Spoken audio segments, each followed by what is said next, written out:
Assalamu alaikum wa rahmatullahi wa barakatuh. Amanya dobozi nze IBRAH Mukasa nkwanirizzaako ku Extra Digest mugoba nsonga. Era nga nkugamba ino sinziro kubanga otulaba tutunulira abakola amawulire ne events ezikola amawulire n'abeetolewako amawulire mu ggwanga Uganda ne wabweru w'eggwanga Uganda.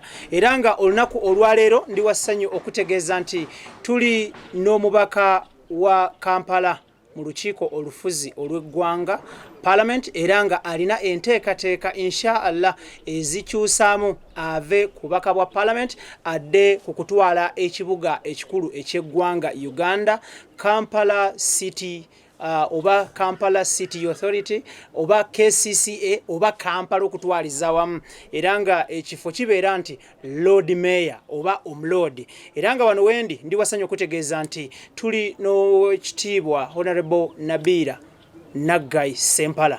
Tuli powered by Sozo Property Consultants abasangibwa ekireka era nga bano bakugamba nti bagula kyolina ekiri mu state ennungi ufune sente obulamu bunyuma sente basange ku mukutu gwa Facebook bakozesa ekigambo Sozo Property Consultants UG bakubira ekifaananyi kyekyo ky'otundu kibaweereza ekya saloon ekyawaka ekya restaurant ettaka oba ennyumba basangibwa kireka ku Kamuli Road meters 15 ku mukono ogwa ddyo ng'oyambuka.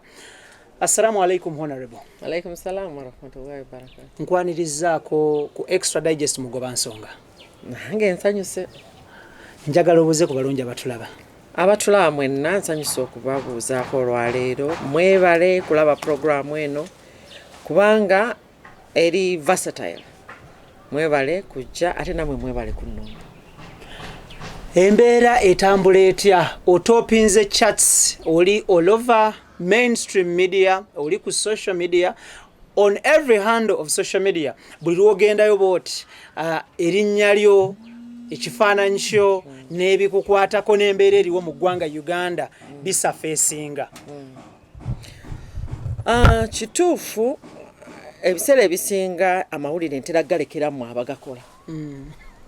Era kyova olaba nti si lwakuba nti sandibaddeko naye nsalawo okukola ejange eja community eja parliament ejaki paka ekiseera bwe kituuka nga waliwo ensonga erina okundeeta amawulire. Mu party structures z'ebyobufuzi mubaamu okuholdinga cards card gy'oholdinga mu FDC bagiyita batya kadi ki? Silver card. Silver card. Ejjirako ki era etwala ki? Ejja okulaga tekibiina kino newaddeyo ng'omuntu nga si kya membership naye okwongerako.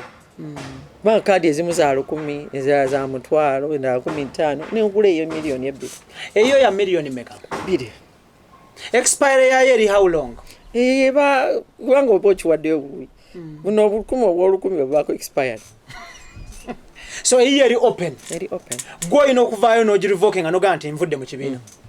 Njagala tutunuulire tuyina ebigambo bye tuwulira naye nga ababaka batininya bavaayo kitangaaza ensi n'abantu ababalonda nti mmwe ababaka ebibiina bye musubscribinga tu mulina omutemwa ogubasalibwako ku ssente zammwe ng'ababaka.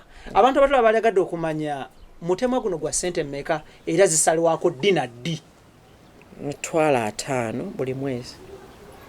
Zisente zikugibwako ne zidda mu kibiina kyo.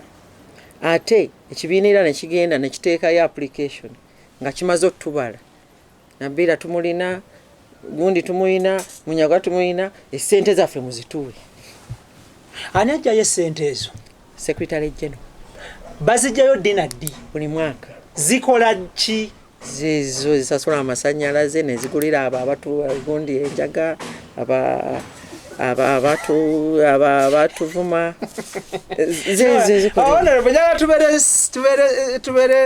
tubere balambulukufu. Bwe kiri bw'ogamba nti essente ezo zigula amasannyalaze enajja nankumbi kitegeerekeka bw'ogamba nti zikola ebintu bino n'ebindi naye bw'ogamba nti zigula enjaga mu nsi eno eri civilized mu nsi erwanyisa okunywa enjaga then kati awo kiba tekitegeerekeka. Omuntu atamaze kwefumba si kyangu kuvaayo wadde muvubuka wa Kampala nze ndi MP we Kampala abantu batambula nga bavuma abantu omanya waliwo ekikyamu era waliwo ekibakolebwako okufuuka nti nno bwe bayinga omuntu wayingira babalagira buvuma oyo kwedikota golowooza si kya buntu golowooza abantu be Kampala wano tugibeeramu buli woyita bavuma abantu kati kyekiri awe Naggayi ekivumisa abantu ng'abavubuka we basiiba abo tutunulire Naggayi nga office era n'ekizimbe okirinako essente nnyo n'amaanyi ly'amaanyi nnyo ly'obunyonyola abatulaba mu kamera abatulaba FDC eyo yali epangisa Naggayi ng'era omu ku baali bafounder bapate omwami Garuga ate yabivaamu n'agamba kati nze abantu wange ntundawo oba mwagala mumpe ssente ne batuyita bukubirire ne bagamba kino kyekiriwo ne twagala tugende mu banka tujeyo ssente tusasule mwe tukozese ezammwe ze muleeta tusasule ebbanka Naggayi bwetyo bwefuniddwa ku ssente zammwe zaffe. Thank you. Njagala tutunulire point olwaleero obuzibu obuliwo mu bimu ku byusinga okwogerwako waliwo settlement egamba nti obadde oli mubaka era oli memba wa FDC wabulanga enkiiko zoze weetabamu Naggayi bazibalira ku ngalo lwaki bale tokiika nnyo Naggayi sooka siina buvunaanyizibwa Naggayi okujjako memba naye buvunaanyizibwa bwenkolera ekibiina kyovuga nti basobola n'okutuulawo ebwo bwa MP singa mba nnyina olukiiko lw'abantu oba ekiwaatule ekinnawattaka nemba n'olukuŋŋaana ekibuye nga Naggayi eyina abo bengenda okusinkana be bampa akalulu Naggayi nenjiwa ssente mpima ngende mu bantu bali abampa akalulu meeting bwe bagiyise oba ngende Naggayi tera Naggayi ejja kitegeera kubanga nze bano be bampa omulimu nabo ne bafunako omanyi omuntu kwofunira ku bantu be Kampala kwe bafunira ate ekyokubiri mbagambye embeera eri Naggayi nze ni mukyala wa mirembe nze ngere nve wange wa Bannakampala bampa ekitiibwa nange mpa abantu ekitiibwa ngenda awantu awali abantu abakuwemula abakugamba ebigambo byotasobola na kuyisa Mukama lwaki nebonyaabonya era mu kiseera ng'ebyo bivuddeyo nagendanga Naggayi ne bwe byaddamu kiduwisente buli lwogende Naggayi gw'ovumwa wekka oba muvumwa bangi ab'enjawulo abantu bano babeera babavuma bammemba oba bavubuka ba ku kyalo oba bayise babeera bayita ku nkugaye Bannakampala tebalina mpisa ezo so twawule bano bavubuka baba recruiting era babeera Naggayi tebalinawo mulimu naye babeeraawo ani abasasula kimbuuze ani abafugawo kati nkugambye ejje n'omuntu bwe yafuuka president enkola eyo yalekeraawo naye yaliwo emabega nevaawo ko mu myaka 5 nga omuntu omugunjufu atandise okulembera ekibiina tuyiseeko mu reign zino ebbiri the reign of Afande Mugisha Muntu ne reign ya Dr. Kanokiza Besigye because ebbanga lyomaze mu FDC oli in position to tell the world nti ndabyeko obukulembeze buno ne buli tusigire ekifaananyi era buli wabo osinga okwevuma n'okwenyumiririzaamu nze nemmala mbanga ndi ne driver nawerekereza omuntu ekigambo nga ntudde naye mu motoka ani abavumye gwe mukama we yes nembanga nyina abaana bange nga bagulawo gate naye baba ayitawo ne bavuma bagamba abaana ba Nabilah otyo eyo enkola ey'abavumi Dr. Besigye abamwetolera eyo etitibwa era abavumi naki baganzi nnyo Naggayi biki bye wenyumiririza mu bukulembeze bwa Mugisha muntu mulamu mugunjufu era omuntu no talina byabufuzi byampalaniraako awa abantu ekitiibwa ate amanyi democracy so abantu abasinga tebaagala kyogero manyi Bannayuganda abantu kati simanyi oba nnaku etuuse ku Bannayuganda oba kunyiiga okuvuma kwafuuse ensonga era kutiitiibwa. Gwafuuse na mulimu mu Uganda. Abantu basasulwa balina bulungi. Kibinyo eggwanga lyaffe tulisaasire. Honorable, njagala tutunuulire ebisanja bisatu ng'oli mu Parliament ku tikiti ya FDC. Dr. Kizza Besigye buli kisanja mubadde mu frontinga ajjewo President Museveni n'alemwa. Obuzibu bubwaddewa. Ekizibu ekimu kye nasooka okufuna nakugambye nalina embeera ey'okugamba nti by'osoma mu ssemateeka nti bwe bibeera bw'ogenda mu political party. Kati 29 ye activity delegates conference gye nasooka nga MOP okugenda okulonda e Namboole. Naye abaami abo ababiri Dr. Besigye ne Jeno Muntu nali sibamanyi. Nali nesanze ndi MOP wa kibiina kyabwe nga memba mwabwe naye nga bo ng'abantu nga sibamanyi. Kati era bwe nagende Namboole nze mwoyo mu mutima gwange era ndowooza awe wava kanaaluzaala nze bwe nagende Namboole nagamba bombi sibamanyi naye n'ayogera speech ye ne statement n'embeera ze ne manifesto gwe nja okuwa akalulu kange. Era ne mbawuliriza ne nga kansooka empuliriza ono ne waba wayogera nga nootinga naye kati noono kaayogere maama Jeno Muntu bwe yayogera ne ngamba ono ndooza gwe njagala ne nnyimuka ne nkuba engalo standing ovation. Nja kwogera abantu bano manyi bwe tutayogera bintu bino abantu abamu babirinda ne bigenda mu butabo. Naye ng'ate be bandiyambye mu kiseera ekyo bamasize okubeera nga bafunda obuzibu. Ba MOP okuli maama Mabira Beatrice Anywa yankwata nalina gawuni ya FDC. Nangamba gwe ng'akuzza wansi bw'ati. Dr. Besigye akulaba. Nangamba andaba.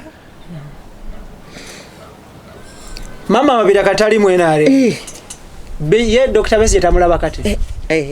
Gatinda. Anyway, mnebuuza bwebuuza okusinziira ku Honorable kyaleese. Kati omulala kanyingiza FDC nangamba Honorable Nabilah nawo nimba mu politics ebyo tebabikola Besigye akulabye. Nangamba olinye gye gava. Nangamba naye sebadde noza ffenna tuli bammemba tuze Namboole bantu babiri beesimbewo omwayo sibamanyi oli yanjogeredde obulungi neŋŋamba wamma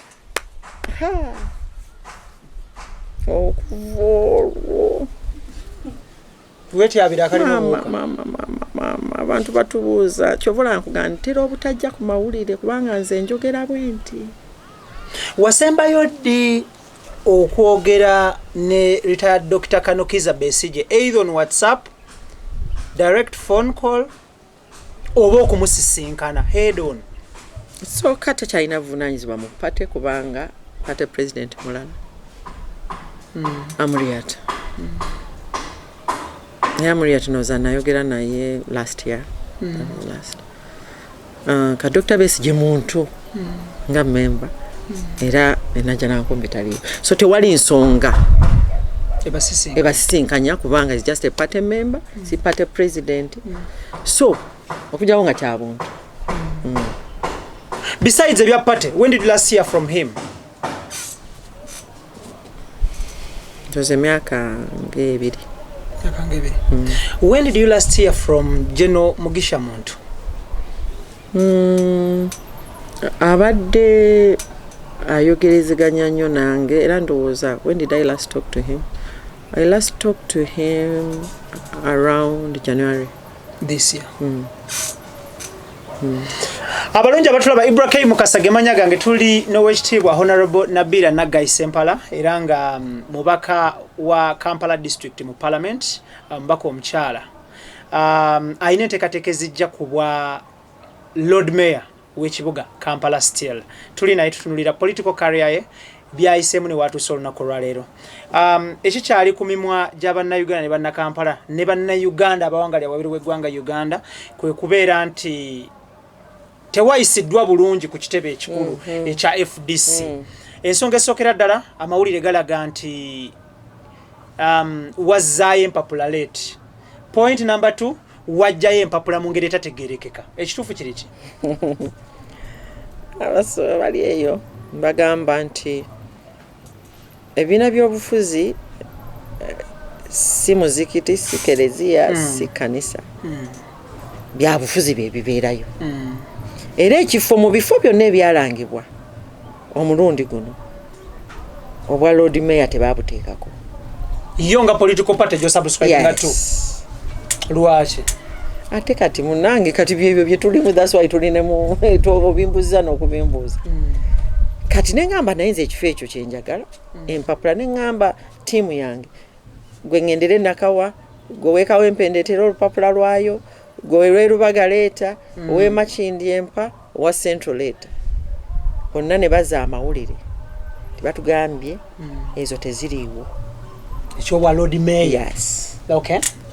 Nembagamba kale kawe mbagange ndi munnakibuga nga nfuna omuntu gwe njogera naye najja nankumbi ngamugamba empapula zo ezo zeziriwa nagamba awo eziri wano nemugamba zinzikireyo ezo bwa Lord Mayor. Yes.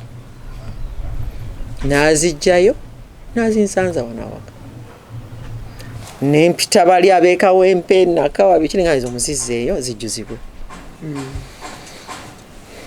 Nenda banga boogera ebiki kino kubanga kino mu bye baalanga ku lupapula tekiriiko.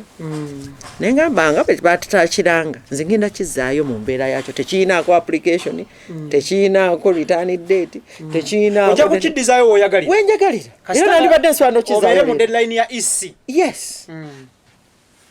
Mbuuza ne najja nankumbi waliwo aleese empapula tugenda mu kabiru. Olobuuza is chairman wa receiving empapula babaayo. Nembabuuza waliwo akomezzaawo eza Lord Mayor nti engamba ekyo kiwedde nga ngenda nga bwe mwandabye bannange ntwala empapula zange nzituusaayo beekanga kyovula ekibuuzo kyabye wazijjeewa zadde teziriiwo ezo naye nazifunye.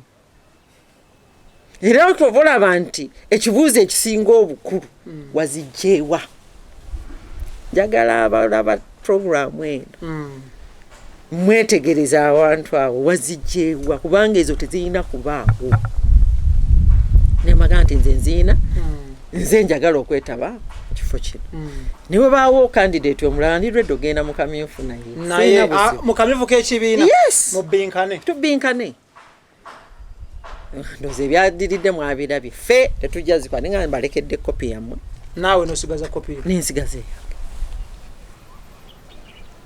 ekibiina bwe kinaakeera ku makya ne kigamba nti 2021 tekigenda kufieldinga Lord Mayor mu general elections. What are you going to do? Kisooka ssemateeka ono ali wansi wa ssemateeka wa Uganda. Omuntu Uganda emugamba osolokera awaka nga tolina na kibiina tolina gwe weebuuzizaako n'otwata empapula zo nozizza Electoral Commission. Kati nze eddembe lyonna ndimanyi erya pate erya ssemateeka wa Uganda era byonna mbirina. Ssentebe w'akakiiko k'ebyokulonda mu FDC omwami Boniface nga abantu abakulu nga ba members abakulu mu kibiina, did you have a chat with him regarding this issue? Nkugambye nti abakulembeze ekiri najja nankumbi singa wabaddewo office nga zotuukayo n'okakayine mu office eno n'eno naye nga bwe walabye abo abavubuka be basooka okuvaayo kati kati tulina nangeri watabuka naye embeera yaawo yeeyo. Ebintu bwe bisoba mu maka wakati w'abaana abaana bagamba nti kanzirukire wa maama oba ewa taata. Ensonga bwe zisoba mu FDC muddukirawa ani omulungamye w'okutika asemberayo ddala ndi bwe kimulema mukikwasa Katonda. Bekibanga ne discipline yennyini ku headquarter bwefaanana wajja ogitwala nga tunabagenda nti waliwo okusoogana nti naye wekibanga the outside discipline ng'omuntu yakayingira yeyo eriwo kuba bw'ogenda okutwala abaana bakuvumidde ku geti bakubuukidde bakulinyeeko bakoze bati mama waabwe bagamba tusanyusa okulaba bwe bakulinnya bwe bakola kiki oba ogenda okuga tigwe sebo gamba ku baana bo bano wazze kuyomba. Thank you. Njala tutunuulire byozoyisibwamu mu kibiina kya FDC bingi obiyinza n'okubyeyalira n'obyebikano byebika. Lwaki tokita n'okiviira? Lwaki okyalemedde ku FDC? Obuvunaanyizibwa buno si bwangu. Nyina obwesige bwa bannakampala ng'ate obwesige bwawe babumpa nyambadde bwenti. Timunaye nze Nabilah nyambadde bwenti mu mpaakalo. N'okuba nti nasoomoozebwa ne bampita mbega nga naakayingira mu kibiina neneetakako challenge nga sijja kukyusa kibiina. Si ku lwaba FDC naye ku lw'abantu abanneesize abaakuwa akalulu kaabwe. Nakugamba bino biringa bya bufumbo. Nfumbye lw'abaana, nfumbye oba npangalidde mu FDC lwa butaswaza abantu bampa kalulu. That's the only reason. Njala tutunuulire bwe tuddayo ku kintu ky'empapula kiri oyagala kufuna wajjayo empapula mu mankwetu mu bubba, kitegeeza nti bwaba bakupanishinga neyazikuwadde DC bweba eri active ya FDC. Kati ekisooka okuzikweka ko twadde kwa samateeka. Tutusooka ne tutunuulira gwamenye. Tusooka ne tutunuulira gwa aziza omusango before anti kati omuganda awo wagambira byampuna nga byonna bisobye. Empapula zino bazirizavingiraani? Ndi Siteboni mu 2011 twakola testing. Twakola testing omuvubuka Lwamiti. Munnamawulire Miles Lwamiti.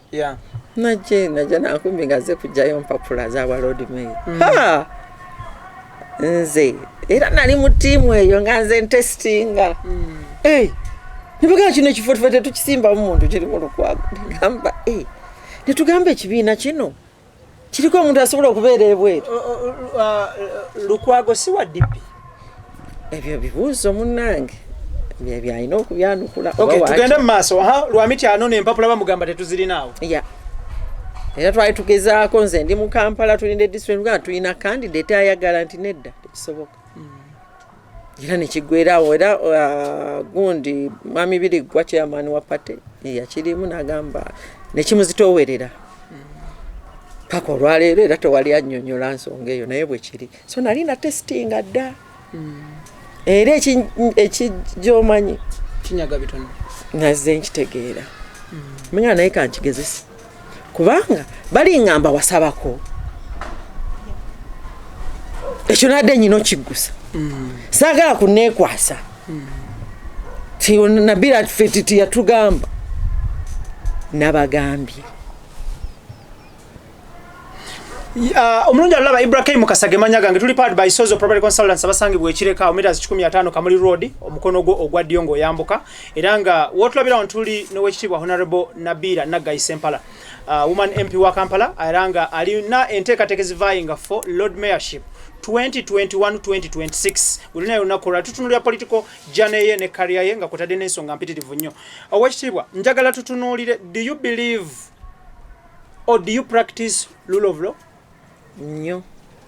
Otherwise nandibadde sibikoze singa omanyi rule of law buvunaanyizibwa nangeri gye weeyisaamu nangeri gy'otambulira mu kintu kyonna. Kagabe maka eba rule of law. Thank you. Subscribing to the FDC. FDC omu ku bamemba owekitiibwa retired Colonel Dr. Kiza Besigye yavaayo n'aforminga government mu government ne yeerayiza. That is people's government. Ekyo kyogerako ki? Siri member waayo. Nze ndi member wa FDC. People's government ekyo oba ki oba mbeera oba sako oba kiki siri member waayo.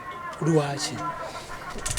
talina ssemateeka sisobola kwefuga ku kintu kyekitayina osobola kulabira nti munayikozi ne bwe basaka ebeera gundi ne bwe CBO ebeera ng'erina amateeka constitution kati ekyo tekiyina kati mba munayi nesaddaasa ntya. Njagala tutunuulire olunaku lwa leero ekizibu kya Uganda ki nga gwe munnabyabufuzi. Is President Museveni problem ya Uganda oba okunenengana mu political parties ye problem ya Uganda? Ekizibu tekitera kubeera bulwadde wabula bujjanjabi. Natuba nga tugamba nti Museveni kizibu kya Uganda kati ajjanjaba yafaanana atya waali? Omujjanjabi afaanana atya? Omujjanjabi afaanana atya? Kati ffe tulina okujjanjaba. Naye kati tutotola ebizibu ate ebiri ku mujjanjabi. Omulwadde anaawona? Waakufiirawo. Njala tutunuulire mwe abajjanjabi omulwadde ye Uganda mwe bajjanjabi abajjanjabi nga balwana nga tebannatuuka na mu woodi wali kujjanjaba mulwadde bwe balituuka mu woodi wali omulwadde tebattemutte. Ekintu kyonna ka ebe kampuni bw'abanga nannyini kampuni bw'aba nannyini kampuni n'atawa kitiibwa ofiisi ya accountant najjangayo ssente nga bw'ayagala yeesuulira kampuni kati kyekyo kye tuli mu kukola mu FDC. Twateekawo nti kino kinaatambula bwe kiti na bwe kiti naye waliwo abagamba nti nze kwolo ekyo sikyagala bakyogera mu bigango era ne bakiteeka mu nkola kyova olaba kirina kuumwa abavubuka nga bali bate kiri mu mateeka. Ekibiina kino bwe kyali kiwandiisibwa wafunako omukisa okulaba ku biwandiiko byakyo kya muntu oba kyammwe mwenna? Mu biwandiiko ebiriwo bantu be bakiwandiisa babeti kamyola tebakyalinamu naye nga baali bantu bwe batyo. Tusiigire future ya FDC eriwa mu byobufuzi by'eggwanga Uganda? Erikalebwerebwe kati bwe kati ng'akawuzi. Kubanga tutogere history fe abakyala tukyali minority mu leadership mu political leadership. Era okufuna omukyala ng'ali mu business yingira ebyobufuzi agamba sijja kuyingira nze nyina omulimu gwange nze nkola bweti lwaki babyewala. Eyo siini FDC gyeraga nga bampereekereza ebigambo bakola bweti goloza ina gwesikiriza okujja mu kibiina. They are just scared away. Yes. So kibi nnyo ekibiina okutyoboola omukyala ali mu politics ne mutandika okubanga mumuweebuula ate tekisoogedde ku nze ne Peti Kamya bwe baamukola Maama Mabira bwe baamukola mu 2015 Rebecca Tengo Leader Woman MP kye baamukola Akiror Agnes Woman MP Kumi 2006 kye baamukola naye kati minister. Twina abakyala ab'enjawulo ebyamunju tebitotola naye ne Winnie babadde bamufumita mafumu kyala olabira omukyala abadde azimbye n'agamba ndekulidde lwabo bannayuganda balaba kungulu. Tugambe nti ekibiina ky'osubscribinga tu FDC kirina olugono eri abakyala kituntuza abakyala because boomenye bonna abazze batuntuzibwa bakyala temuli baami. Nja kwekubira ku nsonga y'abakyala kuba nsobola okujja ne ngamba nti babikola kyekimu naye mbaleetera example fe abakyala osobola okugumiikiriza obwavu osobola okugumiikiriza embeera yonna omusajja n'akulwalako nayo abakyala tumenyeka nnyo tetusobola kugumiikiriza nnyo okutuntuzibwa. So kati kyekiri osanga abasajja sijja boogera kuba siri musajja kivuna mpa example yes naye nabo batandise okulekula odongoto bamwiru ba honorable centenary ba honorable Karuhanga Gerard era adde agitunuulira bw'ati ne tulaba abantu abamu nga bw'olaba Katuntu waliwo abakyala adde ab'amaanyi nga ba Anne Mugisha baagirivaamu.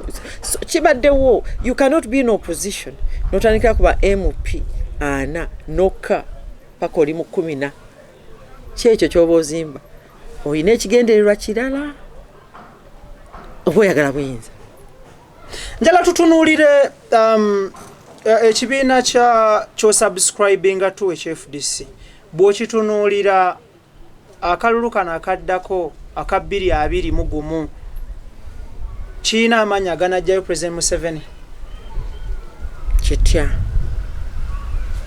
mu race, general race ya presidential race. wali osanze ekibiina nga kitambula nti wakisanze eggaba nsanze FDC ng'etambula era muntu nga Nabilah yakitambuza. Bakandidate bantu abagamba ndiwo FDC yakitambuza. Kati ekibiina ekiruzinga ba political players kisobola okuvuganya. Honorable Captain Mike Mukula yavuddeyo n'agenda ku social media handles ez'enjawulo n'awandiika nga akugamba nti eno bakuyisizza bubi but the National Resistance Movement Party welcomes openly anytime any day. Ndi mukyala nkuza okutuuka wano tolowooza nti gempita tewali muntu aŋŋamba nti owaayi lwaki sikuwasa lwaki nga nti owaayi ndi mufumbo.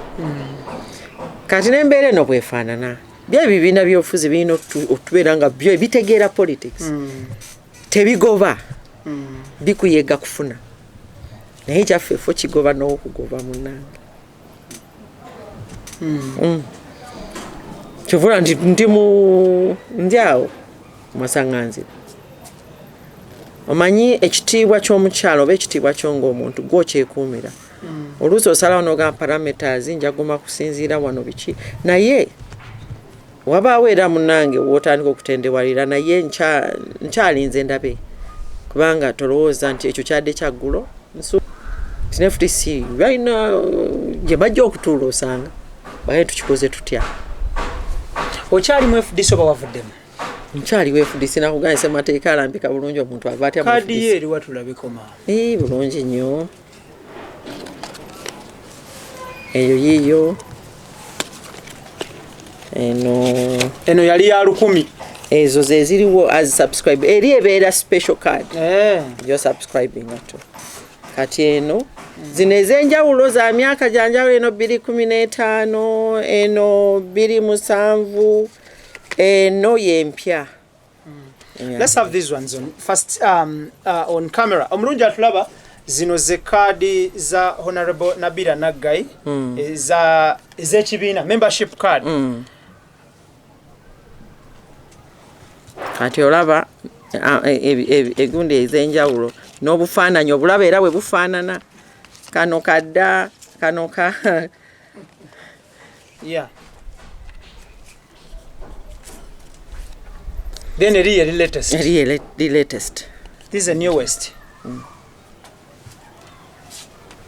Thank you. So, FDC eno enamala kuleetako binubuliro okujabulira. Bw'oba onaanova. Bagamba abakyala banoba mu bits. Bw'oba onaanova. Oyina bw'olina okunnyonnyola. Tolowooza nti onoba kululu. Kyovula nti ku mbaga bagamba. Ti munnange bwe mufaawukananga. Abantu bonna bano be muyise. Mumalanga bayita. Naye nga baba bangi. Ndowooza olaba obuzibu. Na kino bwekiri.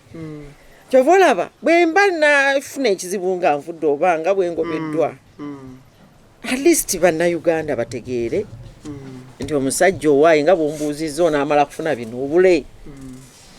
Ekyo nakyo katulabo bakinaatuukawo naye nga embeera gye mpitamu si nnyangu ate ngiwangaaliddemu era omuntu atuuka n'agamba ye kiki naye ng'obufumbo bwe babulwanirira n'obukulembeze buno waliwo ekitiibwa kye tulwanirira si kyaffe wabula okulaga abatuli emabega mu mugongo nti omuntu ogumiikirizanga omuntu ogezangako omuntu si lwakuba nti bw'ofuna ekizibu ng'odduka. Thank you. Tulina ekisinde eky'amaanyi g'abantu kye bayita people power. Okiwulira kyo? nkimanyi. Thank you. Ekisinde kino si kibiina kya byabufuzi. Wabula omuntu yenna alina ekibiina kya subscribinga to. Waddembe okugenda okusubscribinga to this political pressure group called People Power. Do you subscribe to People Power?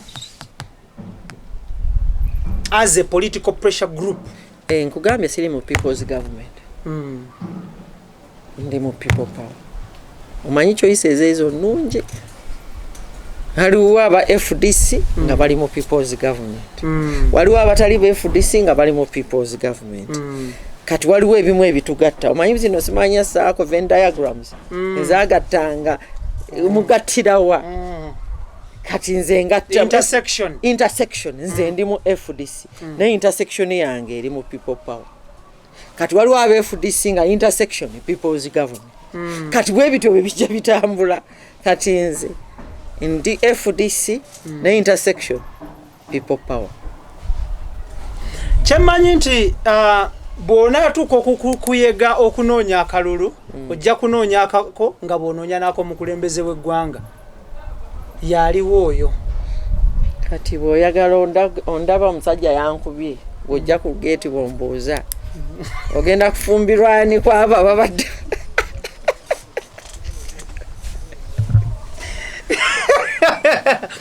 Extradigest mugoba nsonga IBRAH Mukasa gemanya gange tuli powered by Sozo Property Consultants abasangibwa ekireka Kamuli Road meters 15 zokka banonye ku Facebook Sozo Property Consultants UG era nga kuliko ne namba zaabwe z'essimu bakubire kubagula ebyomaka restaurant saloon ne office nga kotadde amataka n'amayumba bogwabe gwa kugula ebisigadde bibalekere gwe bakuwe sendezo ogenda olye sendezo at the end of the day obulamu bunyuma kulya sente.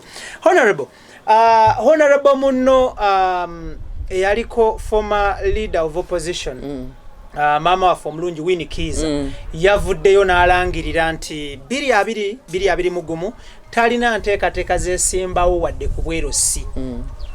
N'agamba kyaweerezza eggwanga lye n'abeekaseese kimala.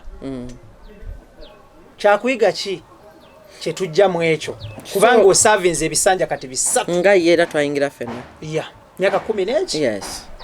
Nze nsavinze era abakyala nga woman MP wa Kampala ebisanja bisatu nange nkivuddemu. Enjawulo ngenzeewa naye agenda wa teyayogedde gy'alaga. So kati yababuuliddeko ekyo nti obwa woman MP ne political elective politics for now evudde kubanga for now tekimugaana 2026 ganti nkomyewo. So kati abantu babitunuulire bwe batyo. Nze 2020 nange sidda kuba woman MP Kampala. Ogenda kubwa mayor. Ngenda kubwa Lord Mayor. Nkoze transition vudde mu kifo ekisobola okuddamu omukyalo omulala ate ne ngenda mu kitagenda nga mukyalo.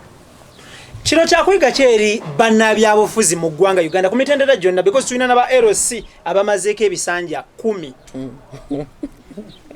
Abaana ne bamuzaala n'atuuka naye n'anona ebbaluwa nga muntu mukulu nga yali chairman LC1 n'ebifo ebirala kino kituwa kyakuyiga ki?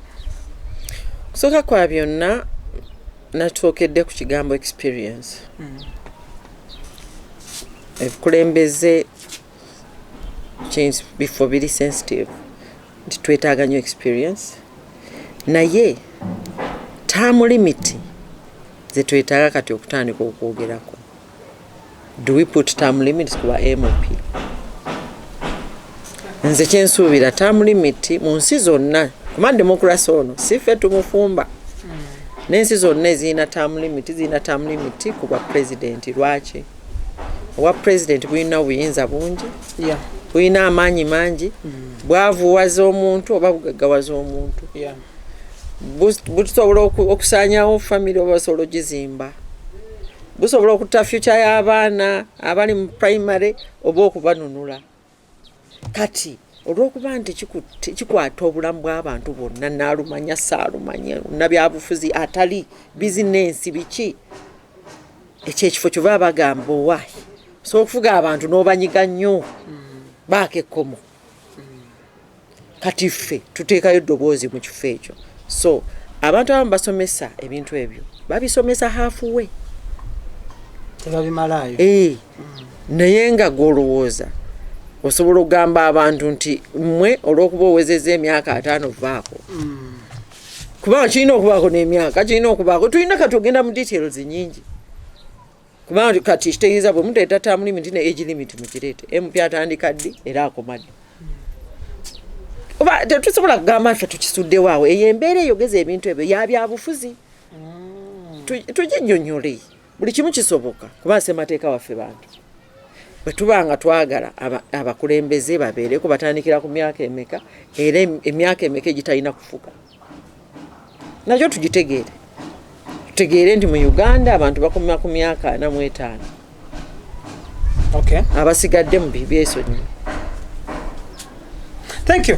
Nga tuvuddeyo eyo njala tutunulira akataleke kabana Uganda balyagadde okumanya lwaki obeera nnyo ovuga nnyo omugendo ogwawukana n'ekibiina kyo akalulu akawedde ku bwa president wawagira owekitiibwa Mama Mbabazi ate nga ne Dr. Kiza Besigye yali mu race ate nga member munno mu FDC. Can clarifying ekintu ekyo siwagirangako kwa Mama Mbabazi. Dr. Besigye kennyini yatambula na Mama Mbabazi ne baba tuli mu nteeseganya. Okay. Ne bava na wano ne bamala emyezi 3 nga bali bombi ne bagenda e London. Ne tulinda ne tugamba okay mukka gwavuddeyo nga gwogera ki omukka gwa kala ki tugenda okumawo nga wabula ennaku ezi 3 ne balemagana ne wabaayo abantu aba FDC bali abavubuka ne bajja ne babbayo Dr. Besigye mu meeting abavubuka balaba balina emirimu avubuka bana batatu bamanya beebani era bange baawukana tebalina kuba tebalina identity card kubanga identity card ebaako ekifo kyokola ate nga kiri mu ssemateeka newe bali era be bamusitula era ne ku luno bajja musitula baana wabamugjeyo kifuba nga yeekalakaasa ekabaka tukakodyo munange kyakolebwako nakiraba nze nga bwe nzibeera wano abantu ne bajja ne bampamba ne bankako okwesimbawo ku kifu. Honorable nga tuwunzika twalina age limit togikwatako oli omu ku baakosebwa. Did the government compensate you? Did you sue government? Or did you sue those bodies over those people over abavayo ne bainvending parliament security organs? Abantu baffe battiddwa. Nze driver wange Kakande Twalibu yakosebwa nnyo mu walk to work. Era ekyo kyamuviiramu okufa yafa 2015. Sorry. Kati ndope ki ntandikirewa ndope kyange ndope kufa kw'abavubuka bafudde mu mbeera bwe zityo ndope kyani kujjako okubeera nti no twetereeza fe abajjanjabi ne tutereeza eggwanga lino ne tulekera okulaba ebintu bwe biti.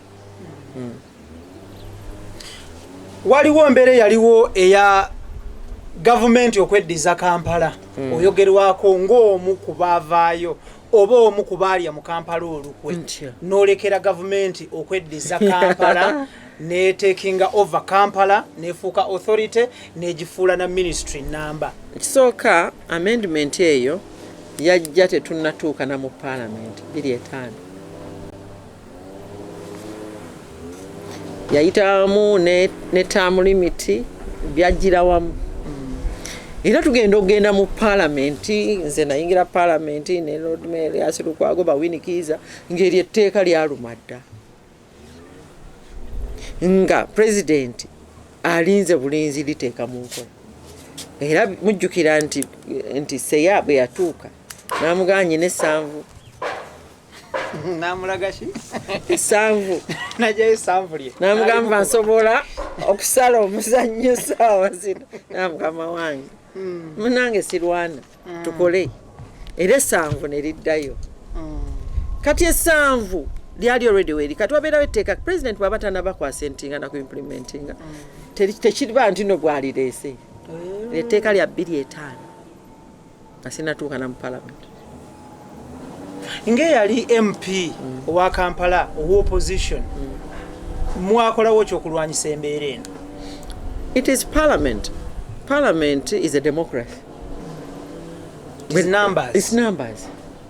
Lyajja era omuntu yali kuba amendment nga bagenda okujja mu 2010 twakola ku amendment ezo naye ng'omuntu eyali shadow attorney general yali Elias Lukwago Sala yali shadow attorney general mu kiseera ekyo era ne yeesimbira mu tteeka lye erimu n'afuuka Lord Mayor myaka 10 kati. Njagala tutunulire nga tuwunzika obaddewo emyaka 15 mu active politics plus the other 4 years that is roughly 19 years in politics. Buli muntu aba n'ekirungi n'ekibi obunafu n'amaanyi. Can you share with the world ebirungi President Museveni byakoledde eggwanga ne wa waalemereddwa? Tuka kwa byonna yayigiriza bannayuganda nti politics buli omu asobola omuyingiramu. Ekyo tutunuulira ki bye birungi bye oba anti ngambye kikyakoze ekyakikoze. Number 2 emabega walingayo insecurity nga ababba abantu mu mayumba n'emmundu ne babatta ne bakola ki eyo yali nsonga at least eyo yaggwawo naye waliwo ebirungi byokola naye obuwangaazi bwo mu ntebe n'ebibi ne bikusanga n'obikola so nga kyobala nti tamulimiti awo eri ennungi tyokola ebintu byo ebyandize ne bikusanga oluusi embeera ng'eya covid n'etakusanga mu ntebe n'oganga mulabye gwe president covid ogenda mukola otya nga gwe tekyakusanga mu ntebe ng'ogamba munno yakuddira mu ntebe. Yes. Ekisooka economy agitambuza byemulemye eyo mu buzibu ate nga economy y'eggwanga abavubuka obutaba na ssuubi abaana baffe okubeera abaddu mu bawalabu nga gwe mulimu ogusembayo ekyo byebimu ku nsonga bimu byendaba bikosezza era binaayogerwako mu bukulembeze bwe. Thank you. Lastly nga tuwunzika honorable njala tutunuulire wainako NGO oba ekibiina kyo bwannakyewa yali briefcase organization yabulira wa what happened? NGO era lwe wali ogironchinga mu 2007 mwasika nnyo omuggwa ne poliisi. Banali nonchinga NGO eyo era ey'abaana nawandikira poliisi ne bagamba etteeka tulina okuwandikira poliisi etukkirize nagironchingira ku nakivubo settlement poliisi neŋŋamba nsooke njiwa lisiti y'abantu bensuubira ne gye bava olwo 2007 kati ebinno ebyokunyigirizibwa mpangadde nabyo naye nga kibiina kya bwannakyewa kiyamba baana bali ku street baana batalina mwasirizi baana bamulekwa era ekibiina ekyo ebyobufuzi byakitaataganyamu ate FDC egamba kino ogezaako okukola bwoti demikikola naye 2013 neŋŋamba ekibiina kino kubanga kiina ebirungi ebyekyakola nayamba abaana naddala mu area ey'aba street kids talent development era success story y'ekibiina ekyo be ba ghetto kids bana abayimba abazina. Thank you. Era eyo success story era gye nyumiriza mu kibiina kyange naye awo kyagenda kiserebamu paka bwe nagamba nedda political parties ziriko bannyinizo zogenda n'okola kinenga kanziza amaanyi mu kitongole kikolera abantu era ekitongole abaagala okimanya kya Arms Around Africa Foundation kiina ogambye ekibanja ku Facebook kiina ekibanja bakinoonya batya ku Facebook oba ku mutimbagano Arms Around Africa Foundation nze ndowooza tujja kufuna ne waliwo backdrop banner simanyi twandigireese ne tulaba omuntu n'essimu ezikiriko essimu zaffe ziri kuno gojja zoogera obulungi noti 779 9 noti emu 19 ne noti 2 noti 9 noti 2 7 ze namba z'essimu oba osobola okubafuna ku social media osobola okubafuna info@armsaroundafricafoundation.org oba osobola okubafuna ku www.armsaroundafricafoundation.org okwo kwenza okubafunira era nga kino kyekimu ku flyers zaabwe. Thank you so much. Honorable Lastly nga tuwunzika waliko omugonvugonvu gye buvuddeko n'ogenda okujjanjabwa ebweru. Amawulire gasatulatinga mu bantu nti bwe wali mu bwetaavu bw'obujjanjabi nti ensonde nekusifuziraga nti gavumenti eri mu buyinza yasolosa omukono gwayo nebaayo nekyekuwaayo ojjulirize ku bujjanjabi bwe wali mu ddwaliro ebunaayira eyo b'ebulaaya. Ekituufu kiri ki? Kisooka kya byonna sifunanga ssente mu gavumenti ku bujjanjabi ate nga mu paalamenti babaka bangi abajjanjabiddwa. Kabe Haji Kyanjo, kabe Bayisa Kikungwe, kabe Bannamboozi nga bajjanjabibwa ssente eza gavumenti mu bujjanjabi. Naye ekirungi wabaayo bwino nkyalina omukisa nti sinnakyetaaga era tekinnaba kuntuukako. Lastly nga tuwunzika ku nsonga eyo yennyini eyiyo ggwe ne gavumenti wasembayo ddi okusinkana President Museveni? Bwajja ku parliament ku State of the Nation mulaba. So kati buli president buli budget bwebaawo State of the Nation ebeerawo. Tomusinkanangako ye ng'omuntu Ssekinoomu? Nali musisinkanyeeku nga Ssekinoomu. Ku nsonga za byabufuzi? No, president wa ggwanga omanyi abantu abasinga baagala okupoliticizinga the office of the president kubanga yo office y'Abannayuganda. So I don't know why abantu bapersonalizing for someone to meet the president. Thank you so much. Zino ze pull up stands za foundation ya Honorable Nabilahnaggayi Sempala era nga bagiyita armsaroundafricafoundation.org zezino era nga ku Facebook Arms Around Africa Foundation, ku Twitter @Africa Arms, then Instagram eri Arms Around Africa Team. Thank you so much.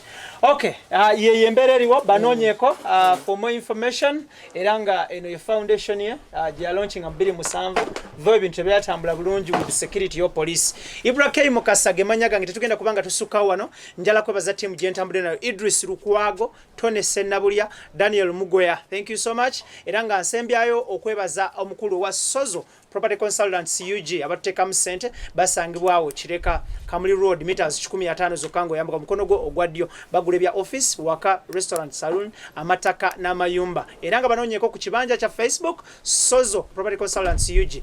Extra Digest mugoba nsonga IBRAH Mukasa gemanyagange tubadde ne Honorable Nabilahnaggayi Sempala era nga ateekateeka kukujja ku kifo ky'obwa Lord Mayor 22 mugumu ku tiketi ya FDC. Ekikulu nzija wa Lord Mayor kyekisinga obukulu. Thank you so much. Salamu alaikum. Wa alaikum salam wa rahmatullahi. Mubeere bulungi mweraba.